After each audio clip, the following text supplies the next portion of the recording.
There's a chart I saw recently that I can't get out of my head.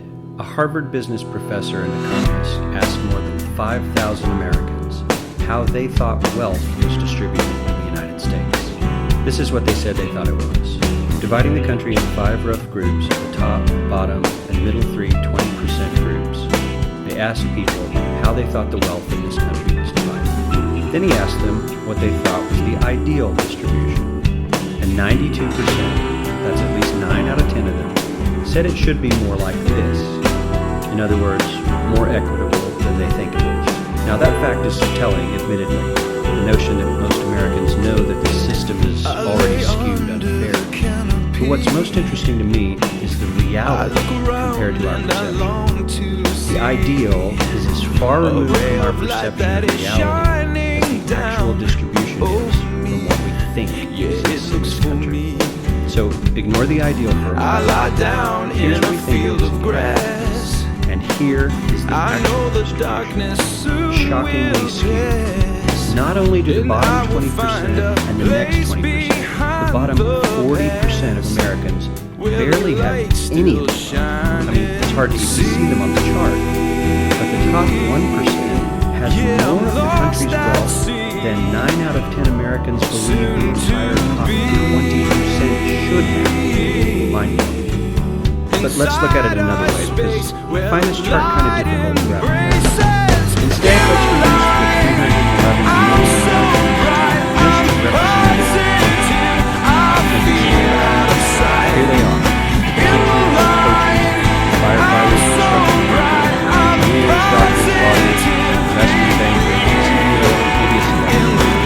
Now let's line them up to put the right on the side from welcome to the steady road from color coding like we do in I'm so bright outside these dreams. Now let's reduce the total wealth of the United States, which is roughly $54 trillion in 2009, to this symbolic pile of cash.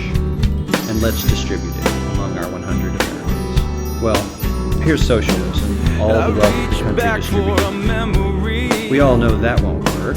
We need to encourage people to work hard, to achieve that good old American dream, to keep our country forward. So, here's that ideal we asked everyone about, something like this curve. This isn't too bad. We've got some incentive, as the wealthiest folks are now about 10 to 20 times better off than the poorest Americans. But hey, even the poor folks aren't actually poor, since the poverty line stayed almost entirely off the chart. We've got super healthy middle class, smooth transition into wealth, and yes, Republicans and Democrats alike chose this curve.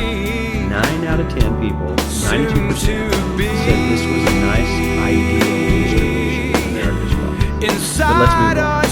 This is what people think America's wealth distribution is. But for me, even this still looks pretty great. The poorest 1 the middle class is certainly struggling more than before, while the rich and wealthy is roughly 100 times more.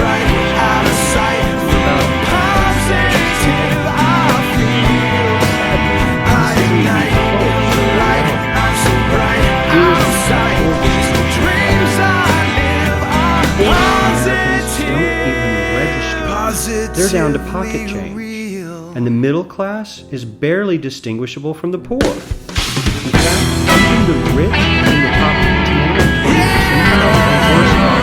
Only the top 10% are better off. So much better off that the top 95% are actually off the chart as states. This gap between these is 10 times higher than the top. Here's the stat. This is the top 1%.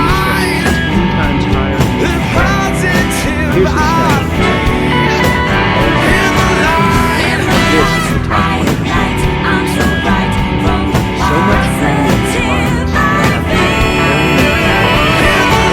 and